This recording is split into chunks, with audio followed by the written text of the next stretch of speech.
उसने मुझे एक पत्र लिखा, मैं मध्य प्रदेश का सबसे बड़ा डॉन बनना चाहता हूँ। आई am a simple man, I can not do everything but I can always do something. मुझे ये भी कहा गया फिर आपके खिलाफ भी कार्रवाई हो सकती है। और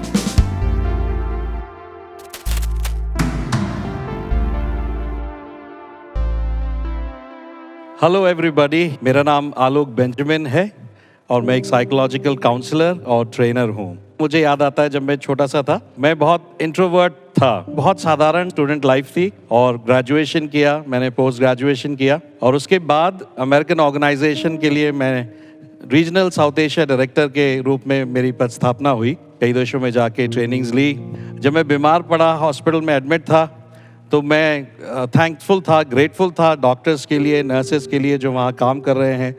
एक्सरे मशीन्स, MRIs, इतने सारे इन्वेंशंस हुए जिसमें मेरा कोई योगदान नहीं है।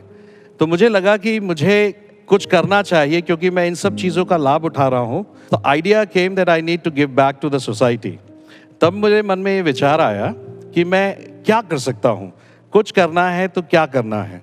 तो फिर हमने रक्तदान से शुरुआत की क्योंकि बचपन में मुझे काफ़ी इंजेक्शंस लगे, तो मुझे उस मोटी सुई का बड़ा डर हुआ करता था। एक बार ज़बरदस्ती मुझे देना पड़ा क्योंकि मेरे ब्रदर इन लॉ को ज़रूरत थी, और जब दिया तो मुझे लगा कि जो बचपन का जो डर है, जो हफ्ते भर पहले से दिमाग में बैठा रहता था, वो नीडल तो मच्छर की जो जितना दर्द होता है काटने का, उतना भी दर्द नहीं देती है।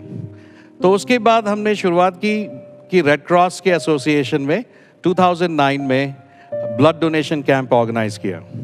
जब ब्लड डोनेशन कैंप ऑर्गेनाइज किया और एडवर्टाइज किया तो हम भी अचंभित रह गए कि 60 से अधिक युवा उस ब्लड डोनेशन कैंप में शामिल हुए। और तब मुझे एहसास हुआ कि हम अच्छे कामों के लिए लोगों को इन्फ्लुएंस कर सकते हैं। और हमने तब से हर साल 2009 से अभी 2022 हर साल हमने पाया कि नए जो 18 साल के अभी हुए हैं, उन्होंने भी ब्लड डोनेट्स करना चालू किया और ऐसे हर साल हमारे साथ न्यू डोनर्स जुड़ते चले गए। मैंने पाया कि काफ़ी यूथ से रेस्टोरेंट्स में या कहीं मिलने का मौका मिला, और जब मैं किसी के चेहरे देखता था तो मुझे समझ आ जाता था कि ये व्यक्ति कुछ परेशानी में है या नहीं है। तो स्ट्रेंजर्स से भी बात करने की मेरी आदत है, तो मैं उनसे बात करता था, और जब बात करता था तो वो कभी कभी अपनी परेशानियां भी मुझे बताते थे। कभी ऐसा ही हुआ कि मैं एक बैंक में गया, बैंक मैनेजर ने मुझे अपने कैबिन में इनवाइट किया और उन्होंने अपनी समस्याएं मुझे बताना चालू करी और ये कहा कि पता नहीं क्यों मुझे लगा कि आपको देख करके कि मुझे आपसे बात करनी है और मैं अपनी समस्याएं मैं आपको बताऊं। तो उसके बारे में मैंने उनको कुछ बताया कि कैसे चीज़ें हो सकती हैं, तो उनको अच्छा लगा। एक बार ऐसे ही मैं कुछ प्रिंटिंग के लिए मैंने अब चीज़ें दी थी, तो अभी प्रिंटिंग का काम चल ही रहा था, तो उन्होंने कहा कि आप मेरे ऑफिस में वेट कीजिए। तो जब मैं ऑफिस में वेट कर रहा था तो उस व्यक्ति ने मुझसे बात करनी शुरू की। बात करते करते वो अपने घर के बारे में, अपनी प्रॉब्लम्स के बारे में बताने लगे, वो जो ओनर थे उस प्रेस के। सुनने के बाद जब मेरा काम हो गया तो मैं उठ के चलने लगा, तो उन्होंने मुझे धन्यवाद दिया और धन्यवाद देते देते उनकी आँख में आंसू भी आ गए कि thank you so much for listening to me carefully. तो तब मुझे लगा कि ये सुनना कितना महत्वपूर्ण है। जब ये सिलसिला जारी रहा तो मेरे एक मित्र थे एब्राहम पॉल, तो जब भी वो मुझे किसी से इंट्रोड्यूस कराते थे तो वो ये कहते थे कि ये बहुत अच्छे काउंसलर हैं, जबकि मैंने इसमें कोई कोर्स नहीं किया था। जब ऐसा बताने लगे और ऐसे कई घटनाएं हुई तो मैंने सोचा कि मैं जाकर के कोर्स करते हैं। तो मैंने एक post graduate diploma in clinical counselling किया 2008 में, और उसके बाद हमने ऑफिस में और काउंसलिंग करना शुरू की, बच्चों की, बड़ों की। फिर 2012 में एक दैनिक भास्कर में एक खबर छपी कि बच्चों पर को प्रताड़नाएं दी जाती हैं बाल सुधार गृह में, और काफ़ी डिस्क्राइब करके पूरे पन्ने में उसमें आया था कि किस प्रकार से वहाँ बच्चों को परेशानियों का सामना करना पड़ रहा है। तो फिर मैंने मन बनाया कि क्यों ना वहाँ जा कर के साइकोलॉजिकल काउंसलिंग इन बच्चों को दी जाए। तो जब मैंने पता किया तो वहाँ पर कोई भी साइकोलॉजिकल काउंसलिंग का काम उस सुधार गृह में नहीं हो रहा था। तो मैं वहाँ गया और मैंने उस समय की महिला बाल विकास अधिकारी सीमा शर्मा मैडम से मुलाकात की और उन्होंने मेरे प्रस्ताव को सहर्ष स्वीकार किया, और सन 2012 से मैं वहाँ पर काउंसलिंग करने जाने लगा। जब मैं जाने लगा तो एक स्ट्रगल ये था कि जब लोगों को पता चलता था कि मैं ऐसे बच्चों के बीच में काम कर रहा हूँ, तो मेरे अपने मित्र और भी कई दूसरे लोग मुझे मना करते थे कि आप अपना समय जो है गलत जगह पे बर्बाद कर रहे हैं। वो ये कहते थे कि इनमें कोई सुधार नहीं होने वाला, इवन जब हम मजिस्ट्रेट या जजेस से भी मिलते थे तो उनको भी ये लगता था कि कोई ये गुनाह करते हैं, उनको पकड़ो, अंदर डालो, बाहर निकलेंगे फिर पकड़ो, फिर अंदर डालो। तो उसमें कोई सुधार की गुंजाइश उन्हें नहीं लगती थी। जब निर्भया का केस हुआ, क्योंकि उसमें एक जुवेनाइल इन्वॉल्व था, उसके बाद तो काफी लोगों ने विरोध किया। जब भी वो सुनते हैं कि मैं किशोरों के बीच में, विधि विवादित बालकों के बीच में काम करता हूँ, तो वो इस बात को सहजता से नहीं लेते हैं। ये एक स्ट्रगल था मेरे साथ कि बहुत ज़्यादा सपोर्ट करने वाले इस काम के लिए नहीं थे। लेकिन 2015 में 17 वर्षीय बालक उस जगह पर आए और उसके ना माता थे ना पिता थी, वो एक ऑर्फन था। उसने मुझे एक पत्र लिखा कि मैं मध्य प्रदेश का सबसे बड़ा डॉन बनना चाहता हूँ। और जब मैंने उस पत्र को पढ़ा, लेकिन उसके आगे ही लिखा था कि आपसे काउंसलिंग के बाद मुझे लगा कि मुझे परिवर्तन करना चाहिए। अब क्योंकि वो अनाथ बालक था और उसको कोई लेने आने वाला नहीं था, कोई बेल कराने वाला नहीं दिख रहा था, तो मैंने मजिस्ट्रेट से रिक्वेस्ट की कि इसकी कस्टडी आप मुझे दे दीजिए। वो जुवेनाइल जस्टिस मजिस्ट्रेट का वो उनका पहला दिन था ऑफिस में उस दिन। तो उन्होंने मुझसे मिली और उन्होंने बच्चे से बात करी और उन्होंने तुरंत मुझे उसकी कस्टडी दे दी। अब जब कस्टडी मिली, उसके बाद जो कठिनाई मैंने महसूस करी अपब्रिंगिंग में और सपोर्ट करने में, इतना उतार चढ़ाव देखने को मिला, लेकिन उन सब को स्लिप ऑफ्स के बावजूद भी एक बिलोंगिंगनेस रही। और वो बालक अभी इतने वर्षों के बाद पत्रकारिता में ही ग्रेजुएशन अभी कर रहा है। और फिर उसके बाद ऐसे कई बालकों को एजुकेशन के रास्ते लेके जाना और उनको नौकरियों में हेल्प करना।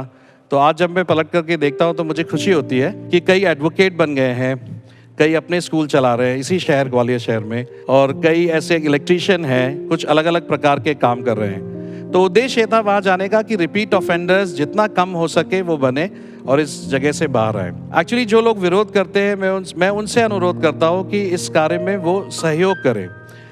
2 रीज़न से। पहला कि एक किशोर न्याय जो अधिनियम है उसको बनाया ही इसलिए गया है, जो नियम है वो दंडात्मक नहीं है बल्कि सुधारात्मक है। It's not punitive, it's restorative, ये कानून कहता है।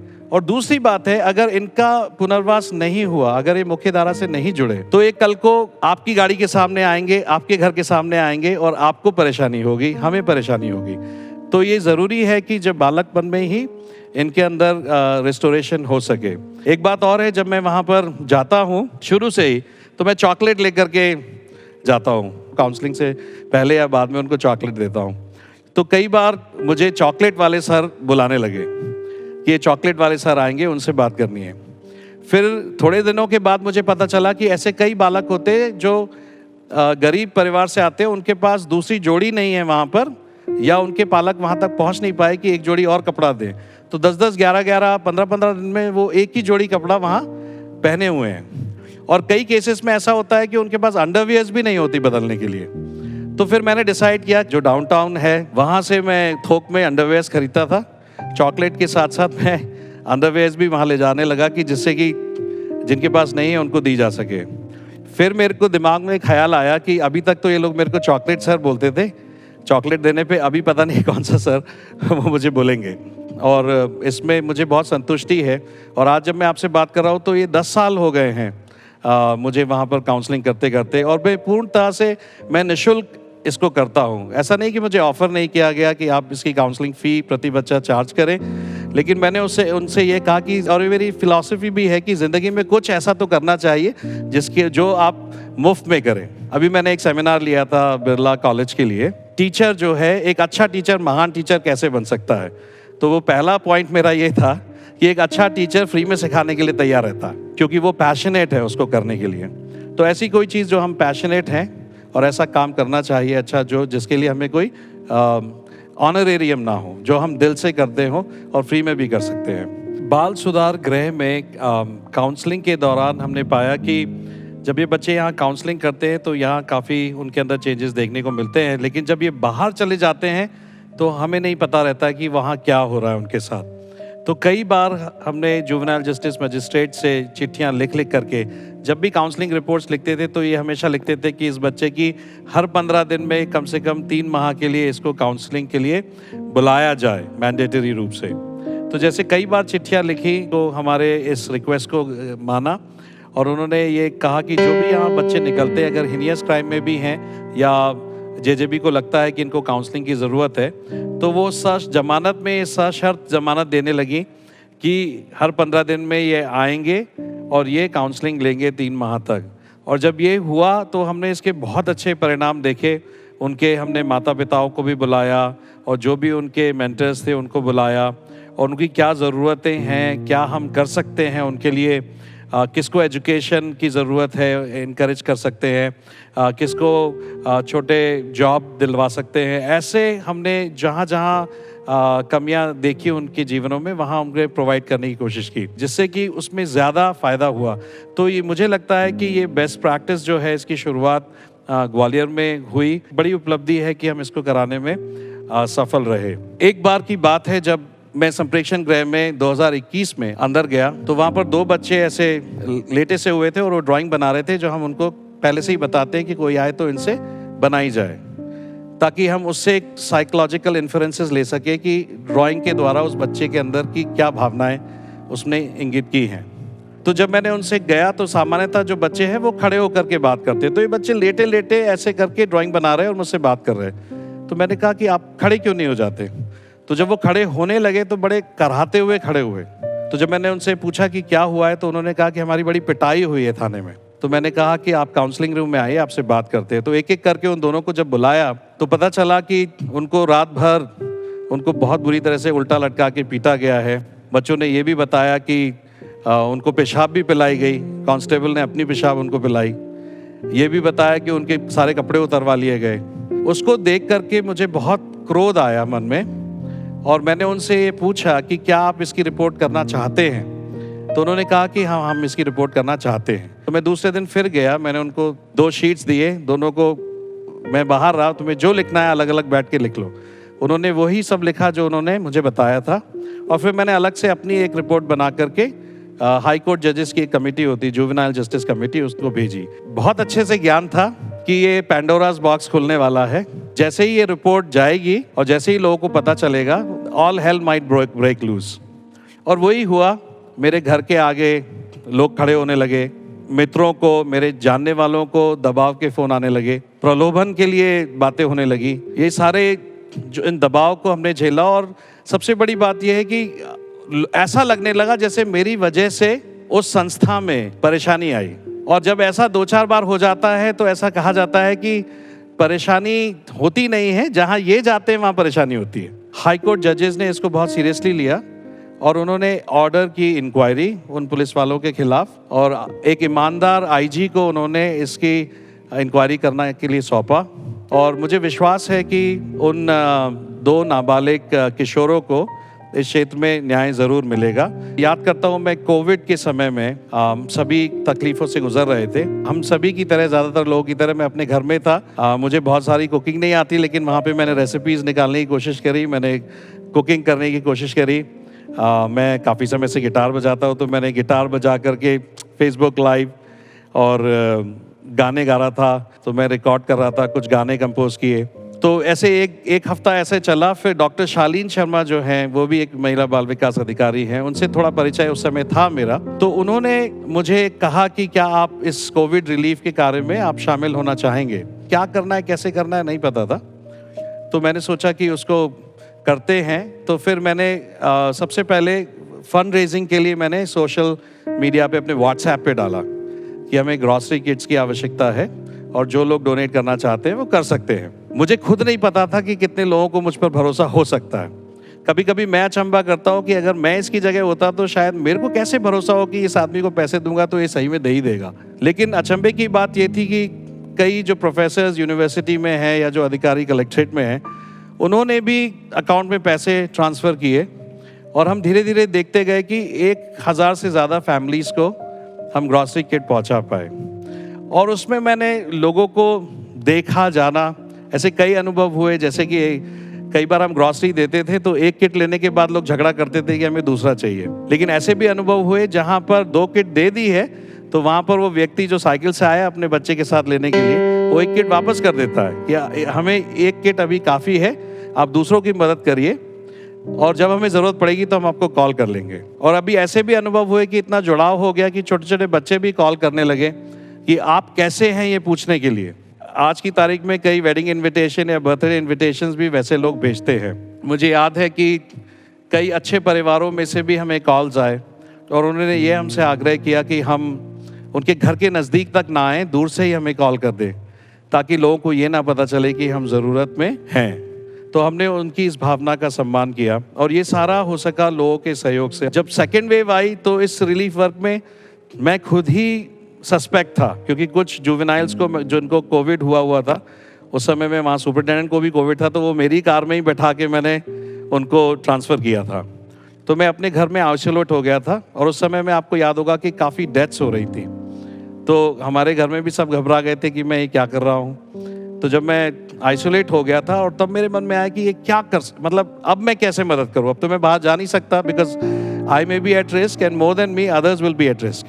तो फिर मैंने ये सोचा कि क्यों ना ऐसा कुछ किया जाए जिससे कि लोग ही लोगों की मदद करें और ये कार्यक्रम चले। फिर एक प्लान बनाया कि आप अपने घर में कम से कम 4 लोगों का खाना बनाइए, कुछ वॉलंटियर्स होंगे वो लेकर के जाएंगे और उन लोगों को देंगे जो कोविड पॉजिटिव हैं, घर में या अस्पतालों में। और मैंने देखा कि ये बहुत अच्छे से वर्क किया।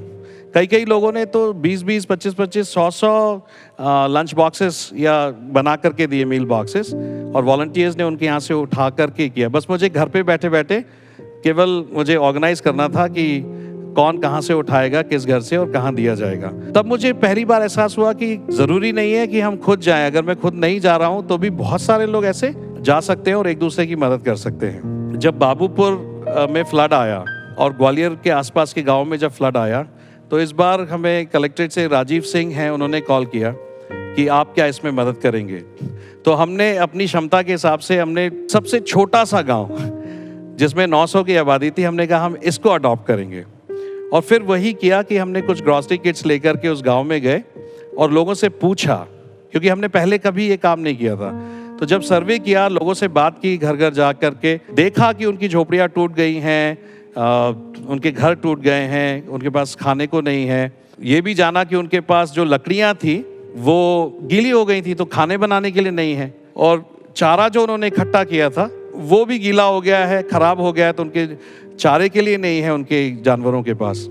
तो ये 3 चीज़ों को हमने नोट किया और लोगों के पास फिर से आए, क्योंकि ये मुझसे अकेले से या हमारे परिवार से या मित्रों से संभव नहीं था। फिर लोगों ने कोऑपरेट किया और फिर हम वहाँ जा कर के मात्र 1 हफ्ते के अंदर ये सारी चीज़ें, जो कुकिंग गैस है, फॉडर है, ग्रॉसरी है, ये उपलब्ध करा पाए। एक बार की बात है, जब मैं यहाँ से गुजर रहा था तो रेड लाइट में गाड़ी रुकती है और हम देखते हैं कि कुछ बच्चे आते हैं, वो आपके स्क्रीन साफ करेंगे और उसके बाद उम्मीद से वो अपने हाथ आगे बढ़ा देते हैं। बीइंग अ चाइल्ड एक्टिविस्ट, बच्चों के बीच में काम करने से मुझे पता है कि इन बच्चों को हम पैसे देते हैं तो हम चाइल्ड ट्रैफिकिंग को भी बढ़ावा दे रहे हैं, बच्चों को स्कूल जाने से भी रोक रहे हैं, और ऐसी कई बातें हैं जो हम नकारात्मक कर रहे हैं। हमें तो खुशी हो गई कि हमने उसको कुछ दे दिया। और फिर मैंने उन बच्चों से बात की और फिर हमने ये निर्णय लिया कि हम इन बच्चों के लिए वहाँ पे एक स्ट्रीट स्कूल खोलेंगे।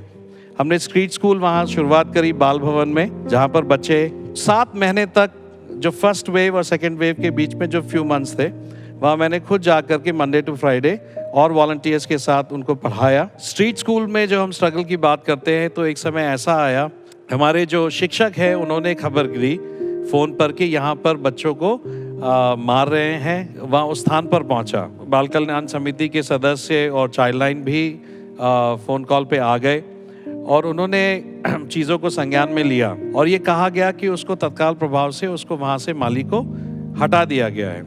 लेकिन हकीकत यह है कि वो माली आज भी वहीं पर है और इंटिमिडेटिंग है। उसके साथ एक और अधिकारी था, वो जब मैं वहाँ पहुँचा था तो वो मुझसे भी मुँहबात करने लगे। तब मैंने उनसे कहा कि ऐसे में हमारी आपस में बातचीत नहीं हो पाएगी, अब तो अधिकारीगण ही इसमें फैसला लेंगे। तो उस समय में भी मैंने उन दिनों में इस दबाव को महसूस किया। पुलिस स्टेशन जिवाजी यूनिवर्सिटी में पाया अपने आप को कि वहाँ पर मुझे बुलाया गया है और मुझ पर ये दबाव बनाया गया कि आप FIR करिए। हमारे हिसाब से वो चाइल्ड प्रोटेक्शन यूनिट की ये जवाबदारी बनती थी कि वे FIR कराएं, जबकि दबाव हम पे बनाया जा रहा था कि हम कराएं। हमें करने में कोई दिक्कत नहीं थी, लेकिन ये घटना हमारे सामने नहीं हुई थी तो कोर्ट ऑफ लॉ में ये ठहरने वाली नहीं थी। और मैं हमेशा विश्वास करता हूँ कि जो ऑब्जेक्टिवली एथिकल चीज़ें हों, जो सही है वो ही बताया जाए और कोई झूठी रिपोर्ट्स ना हो। मुझे ये भी कहा गया फिर आपके खिलाफ भी कार्रवाई हो सकती है। और मैंने उसको कहा हंसते हुए कि इसके लिए हम तैयार हैं। तो उस वजह से भी हमारे प्रशासन के साथ संबंध उतने अच्छे नहीं रहे। जो लोग प्रशासनिक लोग जो उस समय में हमारी मदद करते थे वो बिल्कुल विमुख हो गए और वैसी मदद नहीं करते रहे। लेकिन फिर हमने फैसला किया कि जो अच्छा काम हमने शुरू किया है, चाहे प्रशासन का साथ हो या ना हो, हम उस अच्छे काम को अपने स्तर पर समाज की सहायता से निरंतर जारी रखेंगे। 7 महीने के दौरान एक नगर निगम अधिकारी मेरे पास आए। उन्होंने मुझसे कहा कि हम देख रहे हैं कि इन बच्चों ने भीख मांगना बंद कर दिया है आसपास। पहले ये परेशान करते थे कि किसी से मांगते थे कुछ दे दो, आप यहाँ रहते हैं पढ़ाते हैं तो उसमें ये परिवर्तन आया। तो मैंने ये देखा कि शिक्षा का कितना प्रभाव होता है कि किसी को आप शिक्षित कर दें तो उसमें ये बदलाव समाज में देखने को मिलता है। जो हमारे बड़े बूढ़े कह गए हैं कि शिक्षा और स्वास्थ्य में देखना है, उसका प्रभाव मैंने उस क्षेत्र में देखा। 2 और स्ट्रीट स्कूल्स खोले गए और हमारी इच्छा है कि और भी स्ट्रीट स्कूल्स खोले जाएं इन विधि विवादित बच्चों के लिए और जो अंडर प्रिविलेज है उनके लिए। हमने एक भविष्य प्रोग्राम की शुरुआत करी। हमने एक जगह एक फ्लैट किराए पे लिया और उसमें ऐसे 4 बच्चों को रखा वहाँ पर और उनको कंप्यूटर एजुकेशन, उनको इंग्लिश कोर्स और उनको एक पेड इंटर्नशिप, जो ट्रोपोलाइट कंपनी है मिस्टर दावर्स की, उनसे बात करके हमने एक पेड इंटर्नशिप उनको करने के लिए उपाय किया। तो ऐसे ही एक बच्चा था जो चाइल्ड लाइन को स्टेशन पे मिला था, जो सॉल्यूशन सूंघते हैं बच्चे, उससे वो एडिक्ट था, वो रैक पिकर था। तो चाइल्ड लाइन ने उसको उठा करके रेस्क्यू किया और वो एक ग्रह में तब तक रहा जब तक कि वो 18 साल का नहीं हो गया। उसके बाद वो बच्चा हमें दे दिया गया बाल कल्याण समिति के द्वारा। हमने ये सब उसको इस कार्यक्रम में शामिल किया और जब वो अपना प्रोग्राम पूरा करने वाला था उस समय हमें उसके घर का पता चल गया कि वो महाराष्ट्र के किसी जगह से वो बच्चा है। तो हमने पता किया तो वो सही पाया, उनके परिवार में बातचीत की और उस प्रकार से वो अपने घर को वापस चला गया और उस तरीके से हम उसके पुनर्वास करने में सफल हुए। हमने फिर हार्ट बीट फाउंडेशन की स्थापना की और उसमें 3 ही ऑब्जेक्टिव्स रखे। पहला ये था कि अंडर प्रिविलेज बच्चों की मदद करना जो गरीबी स्थिति में है और most importantly children in conflict with the law, उनके रिस्टोरेशन के लिए कार्य करना, मेंटल हेल्थ अवेयरनेस के लिए कार्य करना। या शायद आपको जानकारी हो कि ग्वालियर में प्रतिदिन 1 या 1.5 का रेशियो रहता है सुसाइड का। हर दिन ग्वालियर में एक व्यक्ति आत्महत्या करता है और कोविड के दौरान सेकेंड वेव के आसपास ये 2 गुना 2.5 गुना हो गया था। तो हमने एक हेल्पलाइन नंबर जारी किया और ट्रेन किया, क्योंकि महिला बाल विकास के साथ हमने डिविजनल लेवल की ट्रेनिंग्स कराते थे चाइल्ड केयर इंस्टीट्यूशंस के काउंसलर्स को। तो हमने उनको रीच आउट किया, एक हेल्पलाइन नंबर जारी किया और स्टूडेंट्स से लेकर के पॉलिटिशियंस तक हमको कॉल्स आने शुरू हो गए जो डिप्रेशन में थे और जिनकी जगह मौतें हो गई थी उनके लिए हमने ग्रीफ काउंसलिंग शुरू की।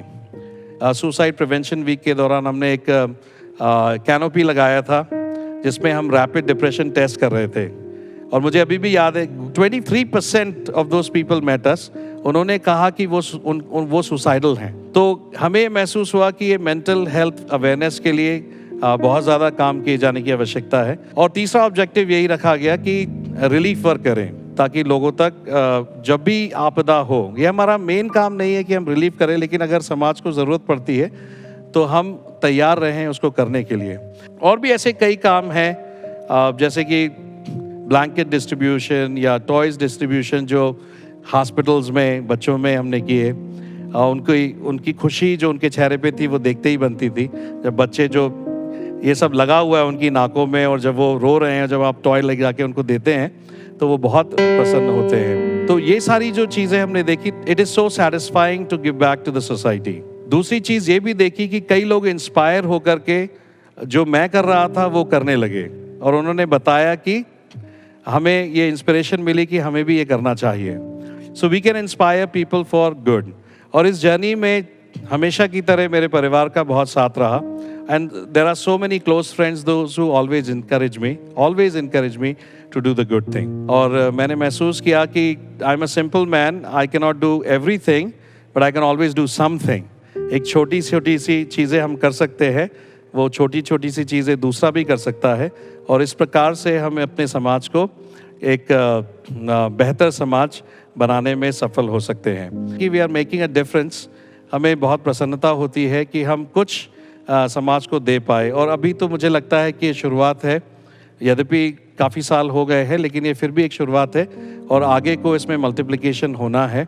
तो जैसे मैं फिर से दोहराऊंगा कि हम बहुत कुछ नहीं कर सकते, लेकिन कुछ कर सकते हैं, और we would, with the help of the support of all the people around, we would like to continue this journey. Thank you.